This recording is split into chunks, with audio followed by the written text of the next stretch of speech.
27 रात तक चलता है। ऐसा भयानक युद्ध है, 27 दिन 27 रात लगातार चलता रहा। हाँ, कितने दिन और कितने रात तक चला? 27 दिन 27 रात तक लगातार चलता रहा। और भगवान श्री कृष्ण युधिष्ठिर के द्वारा आमंत्रित किए गए थे, इंद्रप्रस्थ में गए थे और राजसूय यज्ञ पूरा हो चुका था और शिशुपाल मारा जा चुका था, शिशुपाल मारा जा चुका था, है ना। और अब भगवान को अपशकुन दिखाई देने लगे। भगवान तो वैसे अंतर्यामी सब कुछ जानते हैं, लेकिन तो अभी मनुष्य की लीला कर रहे हैं। तो भगवान अब द्वारका जाने की तैयारी कर रहे हैं और अपशकुन दिखाई दे रहे हैं।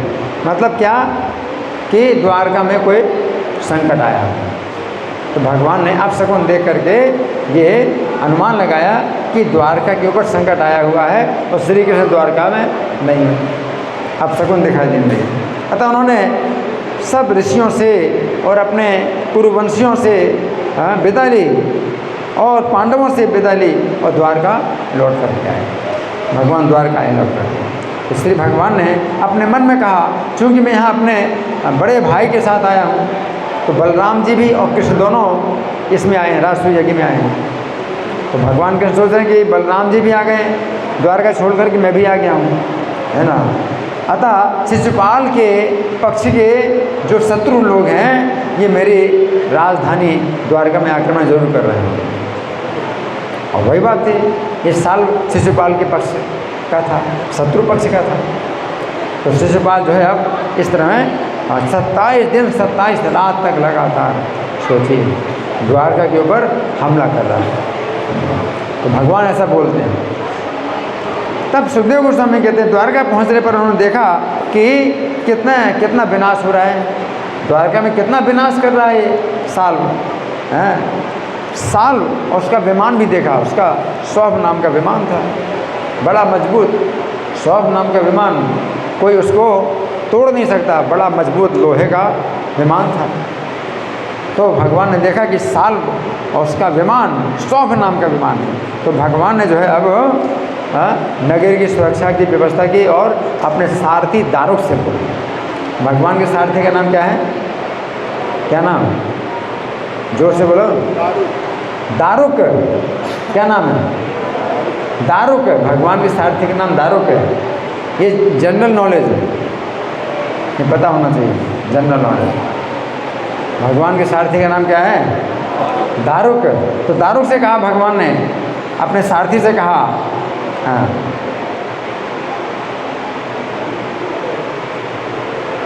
भगवान ने अपने सारथी दारुक से कहा, हे सारथी, शीघ्र ही मेरा रथ साल्व के निकट ले चलो, ये शक्तिशाली मायावी असुर है।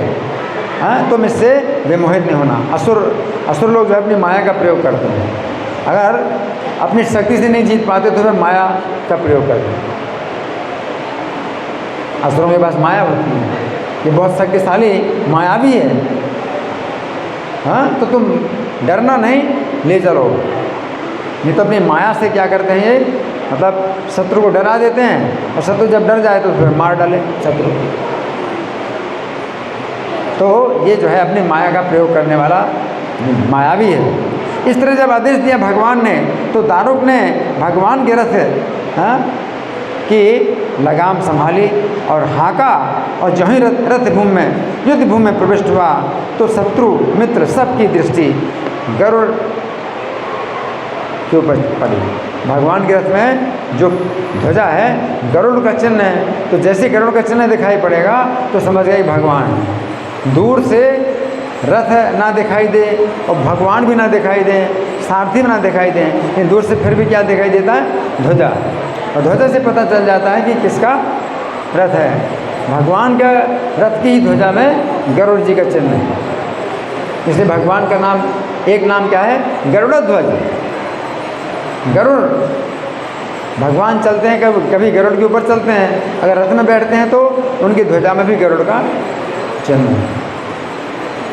तो गरुड़ की ध्वजा देख करके सब शत्रु और मित्र सब लोगों ने देखा कि कौन आ गए? भगवान आ गए। शत्रु और मित्र सब देखते हैं भगवान आ गए। फिर जो नष्ट प्राय सेना के स्वामी साल्व ने भगवान श्री कृष्ण को जब देखा कि निकट आ रहे हैं तो श्री भगवान के सारथी पर अपना भाला चलाया। भगवान के सारथी दारों के ऊपर क्या चलाया उसने? भाला मारा। क्यों? सारथी को अगर मार दिया और सारथी मर गया तो घोड़े फिर रथ को लेके भाग जाएंगे। क्या होगा? अगर सारथी मर जाए तो जो घोड़े हैं वो भाग जाएंगे रथ को लेकर के, जो तो हो नहीं सकता। तो सारथी को उसने क्या किया? साल्व ने भाला फेंक करके मारा, है ना, भाला मारा, है ना। और उस समय बड़ी भयानक गर्जना भी कर रहा था। अब साल्व के द्वारा जो भाला फेंका गया था तो बहुत प्रकाश पैदा कर रहा था, किंतु भगवान ने अपने बाणों से इसके सैकड़ों टुकड़े कर दिए। भगवान के बाण धनुष से छूटते हैं, और धनुष का नाम क्या है? भगवान के धनुष का नाम क्या है? कौन बताएगा? सार के धनुष। ये जनरल नॉलेज है, पता होना चाहिए। भगवान के धनुष का नाम क्या है? सार्ग। क्या नाम है? सार्ग धनुष। भगवान के धनुष का नाम सार्ग है, सार्ग है। और भगवान की गदा का नाम कौमुदकी है। भगवान की गदा का नाम कौमुदकी है। और भगवान के चक्र का नाम सब कुछ जानते हैं, सुदर्शन। भगवान के चक्र का नाम सुदर्शन है ना। तो भगवान ने अपने धनुष से, सारक धनुष से बाण इतने मारे कि गदा के भाले के 100 टुकड़े कर दिए, 100 टुकड़े कर दिए भगवान ने। हाँ, इसके बाद साल्व को 16 बाण मारे, साल्व को 16 बाण मार दिए, है ना, 16 बाण मार दिए। और जबकि विमान पर बैठा हुआ है, विमान भाग रहा है, तो भगवान का निशाना है। विमान पर बैठा हुआ साल्व, उसको 16 बाण मार दिए। इस समय फिर विमान पर भी बाणों की वर्षा की, है ना, विमान पर भी बाणों की वर्षा कर दी, है ना। तो फिर क्या हुआ? साल्व ने श्री कृष्ण के बाएं भुजा पर प्रहार किया, जिसमें सारे धनुष पकड़े थे। जब धनुष बाण छोड़ते हैं ना, तो धनुष होता है बाएं हाथ में और दाएं हाथ से बाण चलाते हैं। तो भगवान के बाएं हाथ में धनुष था, तो उसने भगवान के भुजा में, बाएं भुजा में उसने प्रहार किया साल्व ने, जिससे कि भगवान के हाथ से धनुष छूट जाए। धनुष बड़ा खतरनाक है और धनुष को काट नहीं सकते। धनुष किसी भी अस्त्र शस्त्र से काटा नहीं जा सकता, भगवान का धनुष। नहीं तो भगवान किसी के धनुष को काट देते हैं, लेकिन भगवान के धनुष को कोई नहीं काट सकता, है ना। तो उसने भगवान की बाईं भुजा पर प्रहार किया कि धनुष किसी प्रकार से भगवान के हाथ से गिर जाए। हाँ, और उससे क्या हुआ? बहुत अद्भुत बात हुई। क्या? कि भगवान के हाथ से धनुष गिर गया, भगवान के हाथ से धनुष गिर गया, है ना। अब इससे क्या हुआ? जितने लोग देख रहे थे तो हाहाकार हो गया कि भगवान के हाथ से धनुष गिर जाए तो बहुत बड़ी बात है ना।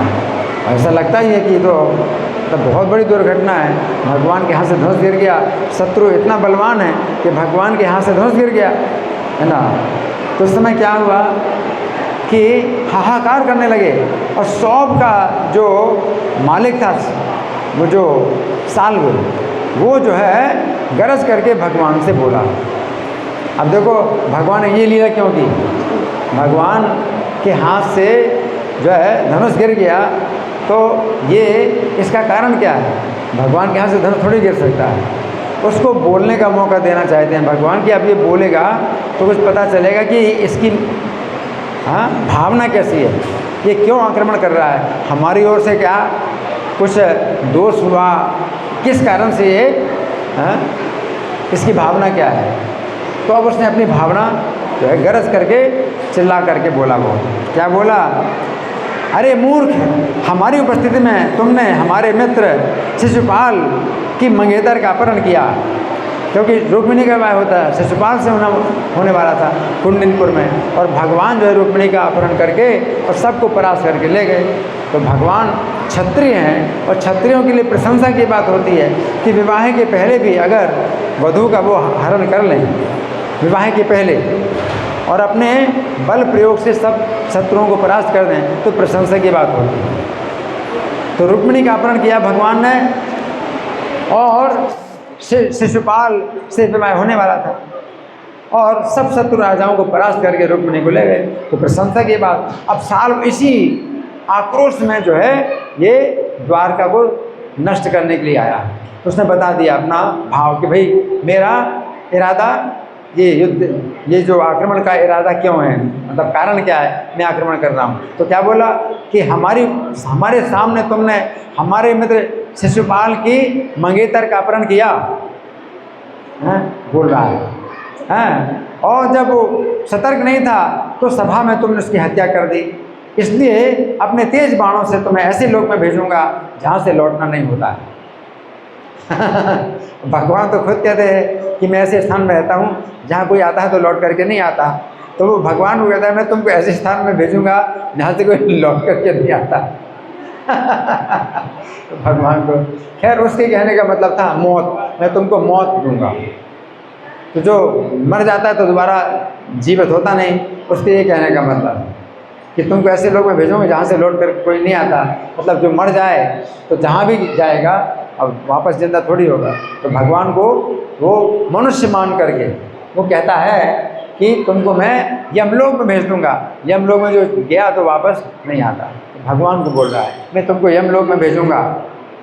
हाँ, अगर तुम अपने को अपराजित मानते हो और मेरे समक्ष खड़े होने का साहस करोगे तो मैं तुम्हें अभी मार डालूंगा। तुम अगर सोचते हो कि तुम अपराजित हो तो भगवान तो अजय हैं ही हैं, भगवान का एक नाम भी अजय, उनको कोई जीत नहीं सकता। अगर कोई जीतता है तो भक्ति के बल पर ही जीतता है, भक्ति से ही पराजित होते हैं, लेकिन शत्रुओं के द्वारा कभी पराजित नहीं होते।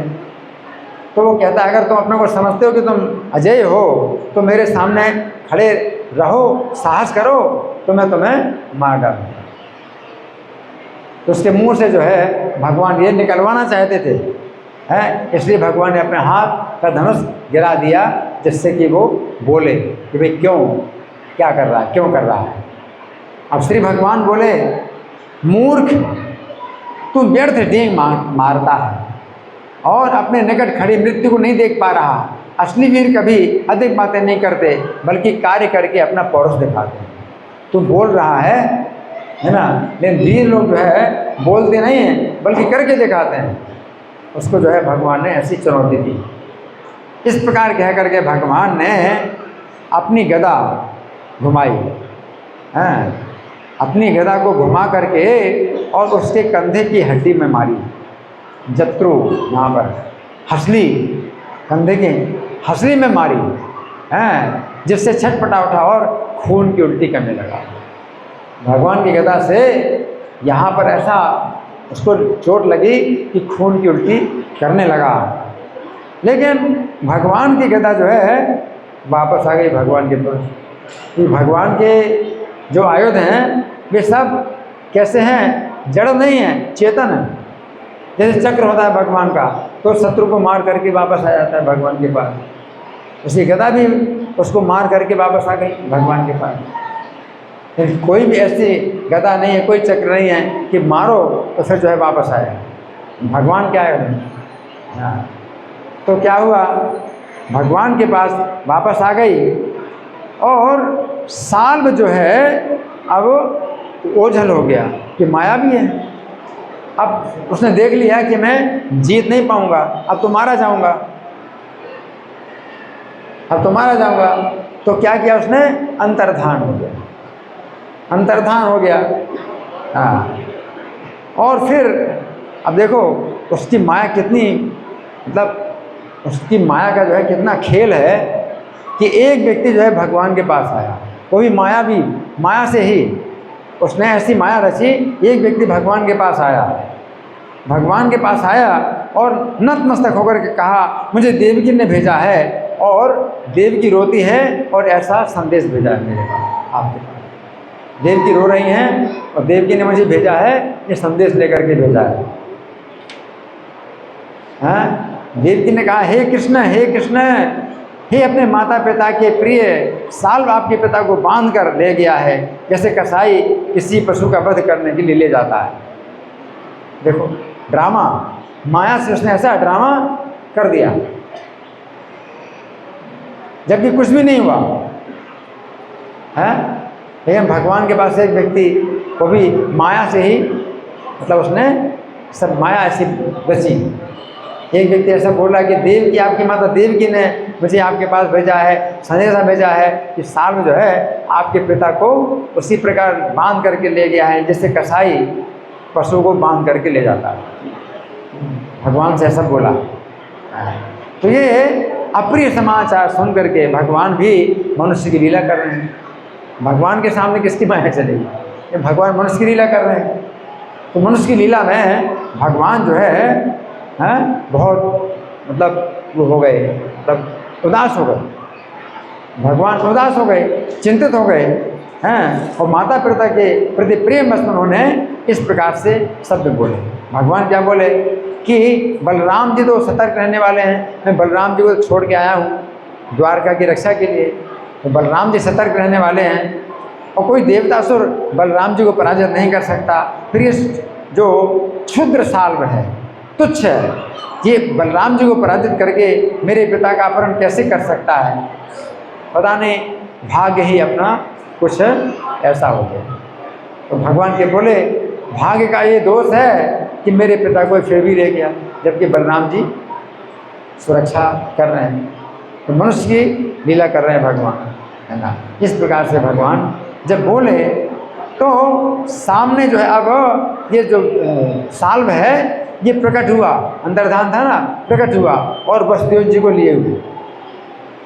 अब वसुदेव जी क्या थे? माया के वसुदेव जी थे। देखो कितना ड्रामा किया उसने, हैं? अपने माया से जो है एक व्यक्ति को प्रकट कर दिया, जो बता रहा है देवकी रो रो करके बोल रही हैं तुम्हारे पिता को जो है साल बांध करके ले गया। पर अब जो है बस माया के वसुदेव को जो है पकड़े हुए साल प्रकट भी हो गया भगवान के सामने, प्रकट हो गया। और साल्व ने इस प्रकार भगवान से बोला, क्या बोला? ये तुझको जन्म देने वाला पिता है। साल्व जो है भगवान को डांट रहा है, ये तेरा पिता है जिसने तुझको जन्म दिया, जिसके लिए तू इस संसार में जिंदा। अब तेरी आंखों के सामने इसका वध करूँगा, अब तुम बचा सकता है तो बचा ले अपने पिता को। भगवान से ऐसा बोला है, तेरी आंखों के सामने अभी तेरे पिता का वध करता हूँ, अब बचा सकता तो बचा, ऐसा बोला साल्व। उस समय भगवान की ऐसी निंदा करके अपनी तलवार से वसुदेव जी का सिर काटा उसने, और सिर को अपने साथ लेकर के सौभ विमान में घुस गया। सिर को साथ लेकर के सौभ विमान में घुस गया। भगवान श्री कृष्ण तो स्वभाव से ज्ञान से परिपूर्ण है, उनके दृष्टि में कोई माया चल नहीं सकती, ले असीम शक्ति है भगवान में। तो भी स्नेह बस सामान्य मनुष्य की लीला कर रहे हैं भगवान। तुरंत उन्हें स्मरण हुआ कि मैं दानव द्वारा सृजित आसुरी माया है। साल्व जो है अपनी माया दिखा रहा है। भगवान ने अब निश्चय कर लिया, ये साल्व जो है अपनी माया दिखा रहा है। अब सौभ विमान में घुस गया और फिर भगवान ने देखा वो दूत भी गायब हो गया। जो दूत आया था भगवान को संदेश देने, वो भी गायब हो गया। और पिता का शरीर भी गायब हो गया। पिता के शरीर को उसने गिरा दिया था और सिर लेके विमान में चला गया, तो पिता का शरीर भी गायब हो गया। तो फिर अपने शत्रु को अपने ऊपर विमान में उड़ता हुआ देख करके भगवान ने अब इसको मार डालने की ठानी कि अब इसको मारना ही, अब इसका जो है जीवन लीला समाप्त करनी होगी। भगवान ने निश्चय कर लिया। तब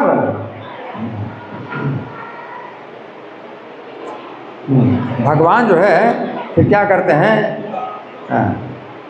भगवान के भक्त भगवान के चरणों पर की गई सेवा से आत्म साक्षात्कार प्राप्त कर लेते हैं। तो भगवान को जो है कौन मोहित कर सकता है? ये बात नहीं सोचना चाहिए कि भगवान मोहित हो गए, है ना। तो कुछ लोग सोचते हैं नहीं भगवान मोहित हो गए। भगवान को मोहित कोई नहीं कर सकता। जब साल्व बड़े वेग से उनके ऊपर अस्त्र मार रहा था, तब भगवान श्री कृष्ण ने साल्व पर अपने बाण छोड़े, जिससे घायल हो गया, उसका कवच कट गया, उसका धनुष कट गया, उसके मुकुट के मणि ध्वस्त हो गए। तब उन्होंने अपनी गदा से सौभ विमान को छिन्न भिन्न कर दिया। अब गदा मारी, विमान को नष्ट कर दिया। कोई उस विमान को नष्ट नहीं कर सकता, बड़े ठोस लोहे का बना था। भगवान की गदा क्या है? अलग चीज़ है। गदा मार करके उस विमान को नष्ट कर दिया, उसका कवच काट दिया, उसका मुकुट भी जो है कई टुकड़े कर दिए। इस प्रकार भगवान की गदा से विमान हजारों टुकड़े हो गए विमान के, और समुद्र में गिर गए। हजारों टुकड़े हो गए विमान के और समुद्र में गिर गया विमान। और साल जो है अब उतर के उसको आना पड़ा सामने।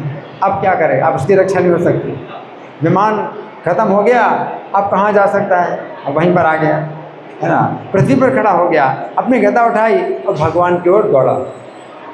गदा लेकर के भगवान की ओर दौड़ा।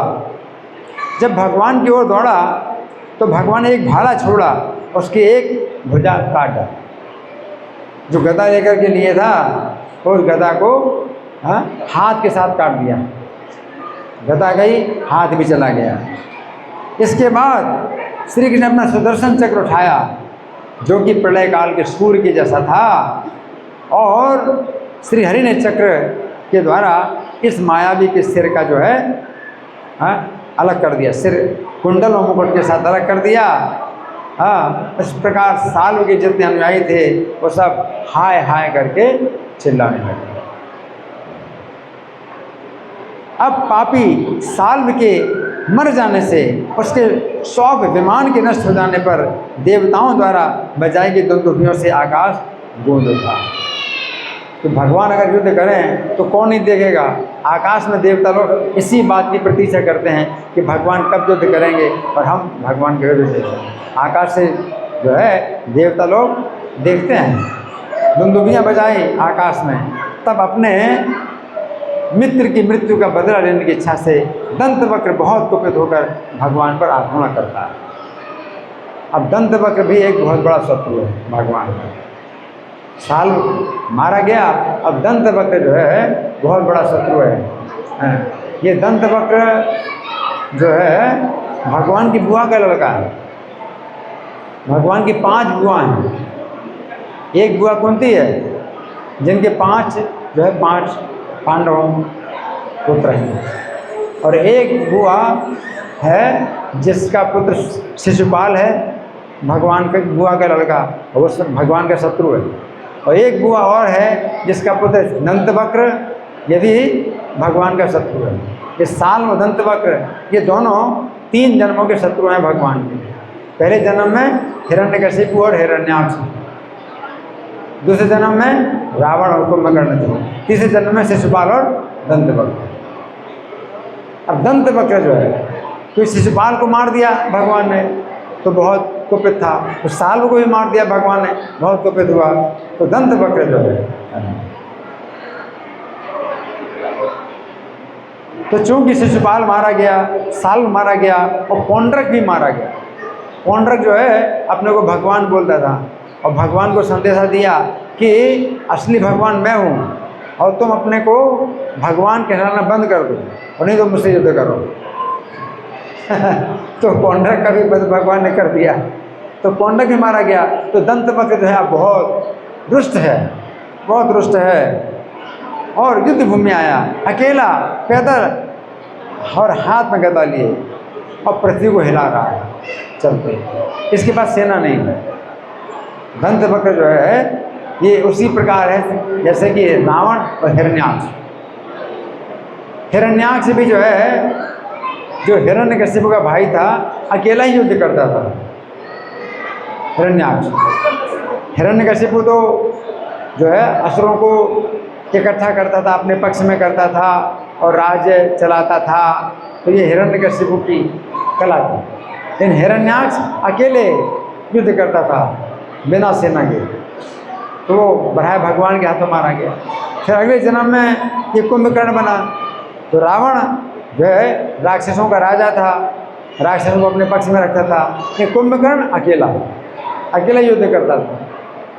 तो ये वही हिरण्याक्ष कुंभकर्ण बना, अकेला युद्ध करेगा। और तीसरे जन्म में ये शिशुपाल बहुत से राजाओं को अपने पक्ष में करता था। और ये दंतवक्र है, अकेला गदा लिए और युद्ध भूमि आया, कोई सेना नहीं। दंतवक्र को पास आते देखकर श्री कृष्ण ने तुरंत अपनी गदा उठाई। और दंतवक्र गदा लेके आया तो भगवान ने भी गदा उठाई, अपनी गदा उठाई और रथ से नीचे कूद पड़े। भाई तू बिना रथ गए तो मैं भी बिना रथ के आ गया, तेरे पास गदा है तो मेरे पास भी गदा है। भगवान बराबरी का युद्ध करना चाहते हैं। तो रथ से भगवान कूद पड़े और उसको रोक लिया। बहुत तेज़ी से आगे बढ़ा, भगवान उसको रोका, अब आगे मत बढ़ना। अपनी गदा उठाते हुए दंतवक्र ने भगवान से कहा, अहो भाग्य, अहो भाग्य, आज मेरे सामने आ गए तुम। दंतवक्र बोला, मेरा बहुत बड़ा सौभाग्य है, आज तुम मेरे सामने आ गए।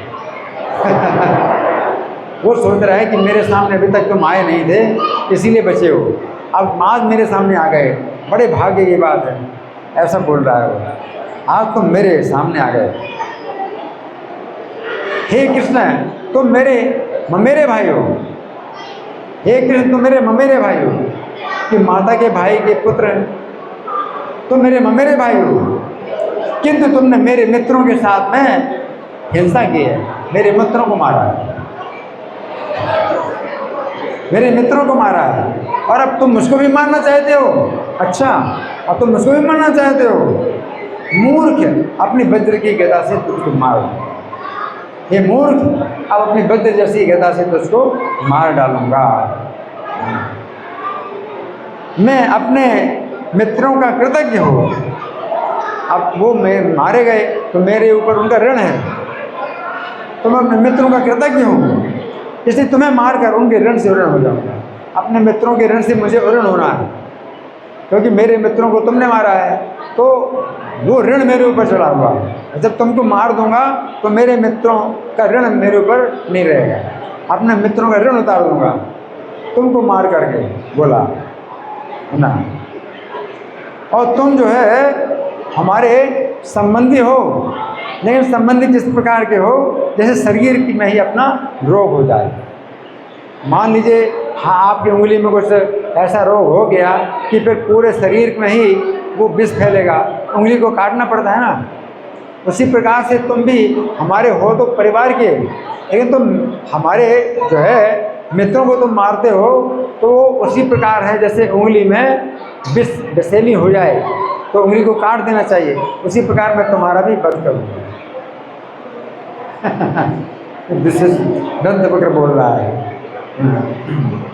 इस प्रकार से कटु वचनों से भगवान को उसने पीड़ित किया। हाँ, जैसे हाथी को अंकुश मारे, ऐसे भगवान को जो उसने मतलब पीड़ित कर दिया, है ना। और गदा से भगवान के सिर पर प्रहार की, अपनी गदा मारी, गदा से भगवान के सिर पर प्रहार किया, और फिर बड़ी जोर से गर्जना की। गर्जना की मतलब क्या मैंने तुमको मार डाला, अब तुम मर गए। इस प्रकार से गर्जना की उसने। उस समय गदा से आघात होने पर भी भगवान रंच मात्र भी हिले नहीं, भगवान को कुछ भी फर्क नहीं पड़ा। उसकी गदा के प्रहार से भगवान को कुछ भी फर्क नहीं पड़ा। लेकिन फिर भगवान ने अपनी कौमोद की गदा को उसके स्तनों के बीच में मारा, छाती में मारा, ऐसे। कई बार गदा ऐसे मारने, कभी ऐसे मारने, गदा को ऐसे स्तनों के बीच में मारा। गदा को, गदा का नाम क्या है? कौमोद की। क्या नाम है? गदा का नाम, भगवान की गदा का नाम कौमोद की गदा स्तनों के बीच में मारी। इससे क्या हुआ? उसका हृदय फट गया, उसका हृदय फट गया, मुंह से खून उगलने लगा और फिर अपने बालों को फैला करके और हाथों को फैला करके धरती में गिर गया। उसका शरीर का जो प्रकाश था वो भगवान के शरीर में प्रविष्ट हो गया। 3 जन्मों के बाद अब वापस वैकुंठ में। 3 जन्मों तक शत्रु रहेंगे, तो तीसरे जन्म में भगवान ने मारा तो उसके शरीर की ज्योति निकली, भगवान के शरीर में चली गई और सब लोग देख रहे थे कि श्री कृष्ण में उसी प्रकार प्रविष्ट हो गई उसके शरीर की ज्योति जैसे शिशुपाल को मारने पर हुआ। शिशुपाल को मारा था तो उसके शरीर की ज्योति भी जो है भगवान के चरणों में प्रवेश कर गई और दंतवक्र की भी शरीर की ज्योति भगवान के चरणों में प्रवेश कर गई। अब दंतवक्र का भाई था विदुरथ, छोटा भाई था विदुरथ, है ना। अब वो सोचता है कि मुझे अपने भाई का ऋण चुकाना है, अपने भाई के ऋण से ऋण होना है। तो विदुरथ जो है गहरी सांस लेता हुआ आया, हाथ में तलवार और ढाल लिए हुए, हाथ में तलवार ढाल लिए था और भगवान को मार डालना चाहता था। उस समय विदुरथ ने जैसे आक्रमण किया उसी समय भगवान ने अपने चक्र से उसके सिर को मुकुट समेत काट डाला। जैसे आया भगवान के सामने, चक्र मारा, सिर कट गया, मुकुट के साथ सिर कट गया।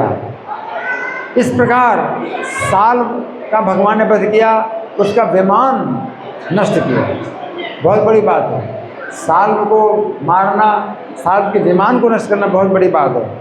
और फिर दंतवक्र का वध किया और छोटा भाई विदुरथ उसका वध किया। ये सभी जो है अजेय थे।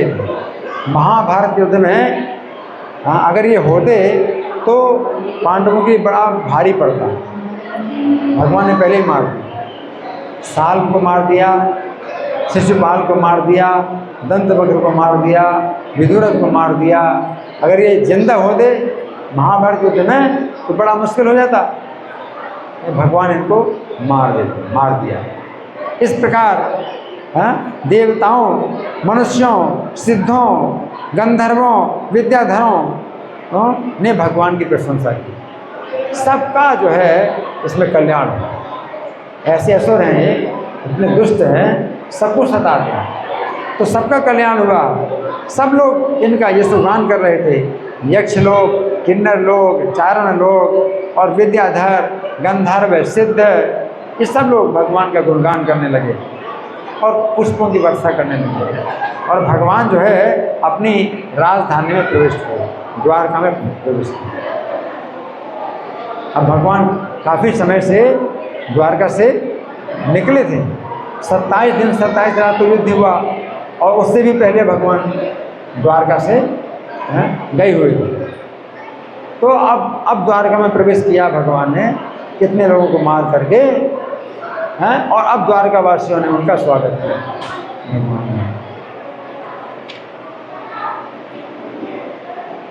एवं योगेश्वरः कृष्णो भगवान जगदीश्वरः ईयते पशु दृष्टि नाम निर्जितो जयतीति सहा। इस प्रकार भगवान श्री कृष्ण जो योगेश्वर हैं और जगत के ईश्वर हैं, तो जिनकी दृष्टि पशु के समान है, उनको तो ऐसा दिखाई देता है कि भगवान पराजित हो गए, लेकिन भगवान हमेशा विजयी होते हैं। तो भगवान कभी कभी दिखाते हैं ना जैसे पराजित हो गए। तो जिनकी दृष्टि पशुओं के समान है तो वो उनको ऐसा लगता है कि भगवान पराजित हो गए हैं। इसलिए कहा जाता है निर्जितो जयतीति सहा। वो पशु की दृष्टि वालों को भगवान दिखाई देते हैं कि निर्जित हो गए, पराजित हो गए, लेकिन वो हमेशा जयती माने जीतते हैं, हमेशा जो है विजय प्राप्त करते हैं।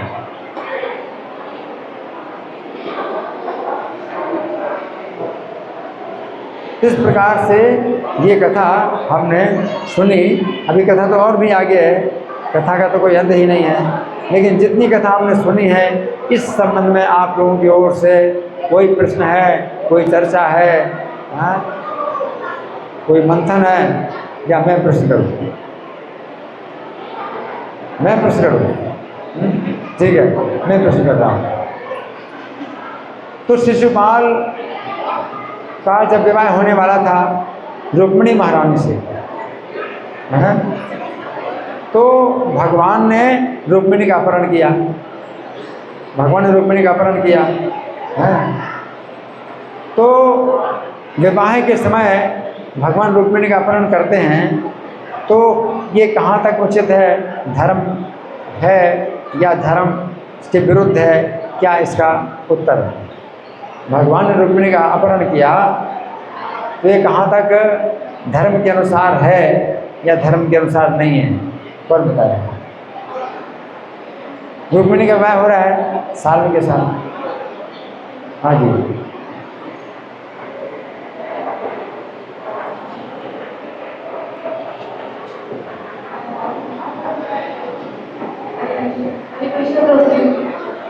क्षत्रियों के लिए ये बताया गया है कि अगर वो किसी भी स्त्री का अपहरण करते हैं विवाह से पहले तो उनके लिए प्रशंसा का पात्र है। हाँ, क्षत्रियों के लिए राक्षसी विवाह है, ये प्रशंसा की बात मानी जाती है।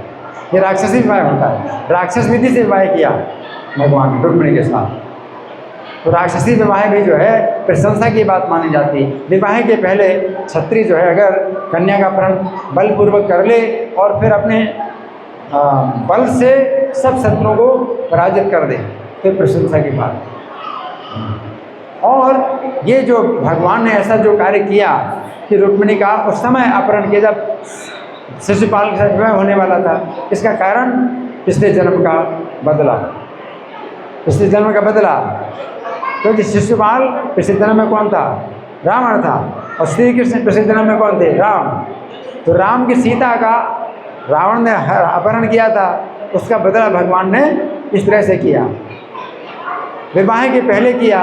तो शिशुपाल सोच रहा है कि मैं अब ये मेरी पत्नी हो गई, और अब रुक्मिणी का अपहरण किया तो उसको वही लगा, उतना ही कष्ट हुआ जैसे राम को कष्ट हुआ था जब रावण ने सीता का अपहरण किया था, तो राम को कष्ट हुआ था। तो भगवान का उसी प्रकार तुझको भी मैं कष्ट पहुंचाऊंगा, और तू याद कर कि तूने मुझे कितना कष्ट पहुंचाया था। तो शिशुपाल को, लेकिन भगवान हमेशा धर्म के ही रास्ते में रहते हैं, धर्म के रास्ते में रहते हैं विवाह के पहले। जबकि रावण ने भगवान की पत्नी सीता का विवाह किया, जो विवाहिता थी, भगवान से की विवाहिता पत्नी थी, वो उसमें, और फिर भी अपहरण किया छिप करके अपहरण किया, और भगवान ने सबके सामने, और विवाहिता नहीं है, इस प्रकार से अपहरण किया। और इस अपहरण से रुक्मिणी के जो पिता थे, जो उनका क्या नाम था, रुक्मिणी के पिता का नाम क्या था?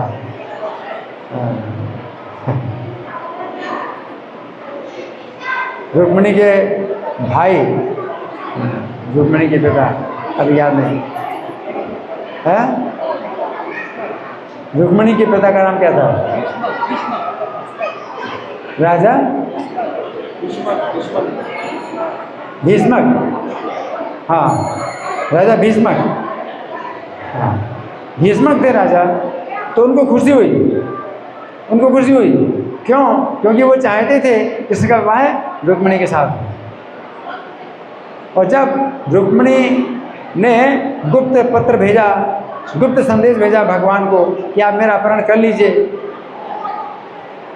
और भगवान आ गए, कुंडलीपुर में आ गए, तो राजा भीष्मक ने जो है भगवान का बड़ा स्वागत किया, बहुत अच्छे स्थान में ठहराया, और समझ भी गए। क्या समझ गए? कि अपहरण करेंगे मेरी पुत्री का तो मेरा भी सौभाग्य खुल जाएगा।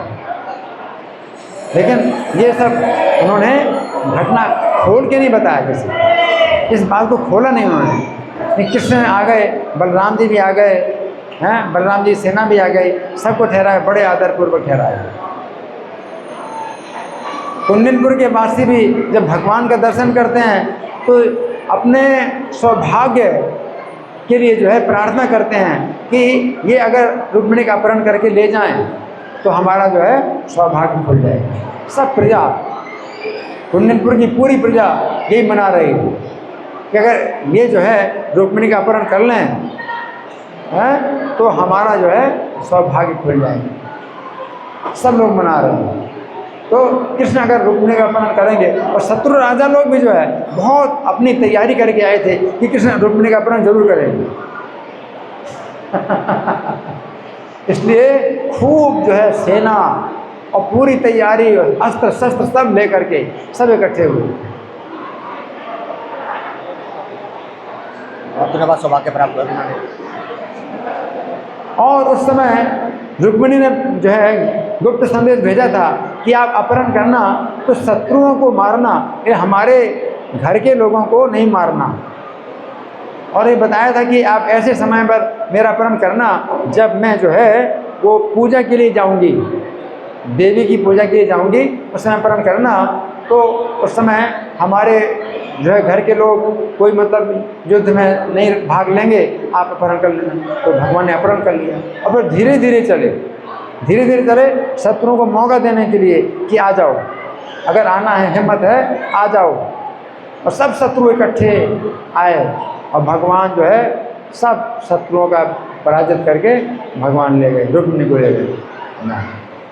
तो ये जो है ये जो है समझने वाली बात है कि भगवान जो है ऐसी व्यवस्था करते हैं कि रावण को जो है वो याद आए, पिछले जन्म की याद आए कि मैंने पहले कितना श्री राम के साथ जो है अन्याय किया है। इस प्रकार से भगवान ने जो है शिशुपाल को कष्ट पहुँचाया। और इसी बात को लेकर के साल्व ने जो है क्या किया, तपस्या की। कैसी तपस्या की उसने, कैसी तपस्या की, कितने समय तक तपस्या की साल्व ने, कितने समय तक तपस्या की और कैसी तपस्या की? 1 साल तक, 1 साल तक तपस्या की। कैसी तपस्या की, क्या करता था?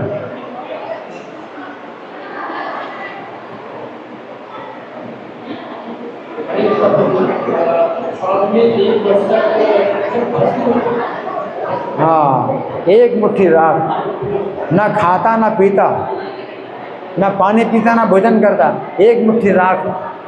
कितना मुश्किल है। 1 साल तक उसने ऐसा किया और शंकर जी को प्रसन्न किया। तो शंकर जी को बताया नहीं कि क्यों ये तपस्या की, मतलब भगवान को पराजित करना था, ये नहीं बताया। लेकिन क्या मांगा उसने, शंकर जी से क्या मांगा,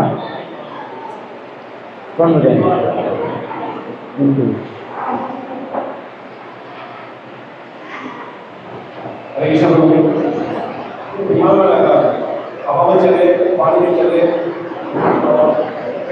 जमीन में भी चले, पानी में चले, आकाश में भी चले, ऐसा विमान मांगा। हाँ, तो ऐसा विमान क्यों मांगा उसने, उसका क्या इरादा था? हैं?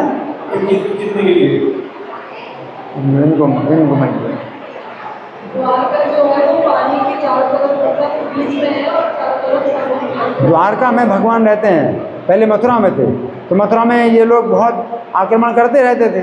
तो अब आक्रमण का मौका ना देने के लिए भगवान द्वारका में आ गए, और द्वारका समुद्र से घिरी है। अब समुद्र से घिरी है तो ना हाथी की सेना आक्रमण कर सकती है द्वारका में, न रथों की सेना, न पैदल सेना और ना रथों की सेना। पैदल और घोड़े और हाथी और रथ, तो कोई भी सेना अब द्वारका में आक्रमण नहीं कर सकती। तो उसने फिर ऐसा विमान मांगा जो आकाश में चले, आकाश से जो है जैसे बमबारी करते हैं ना आजकल आकाश से, ऐसे उसने जो है शुरू कर दिया, अपने विनाशकारी अस्त्रों को मारना शुरू कर दिया द्वारका में। तो साल में ऐसे असुर लोग जो है भगवान का अनिष्ट करने के लिए तरह तरह की तपस्याएं करके तरह तरह के वरदान मांगते हैं। फिर अंत में क्या होता है, भगवान ही विजयी होते हैं, भगवान विजयी होते हैं। धन्यवाद। श्री कृष्ण कथा महामहोत्सव की जय, श्रील प्रभुपाद की जय। हरे कृष्ण।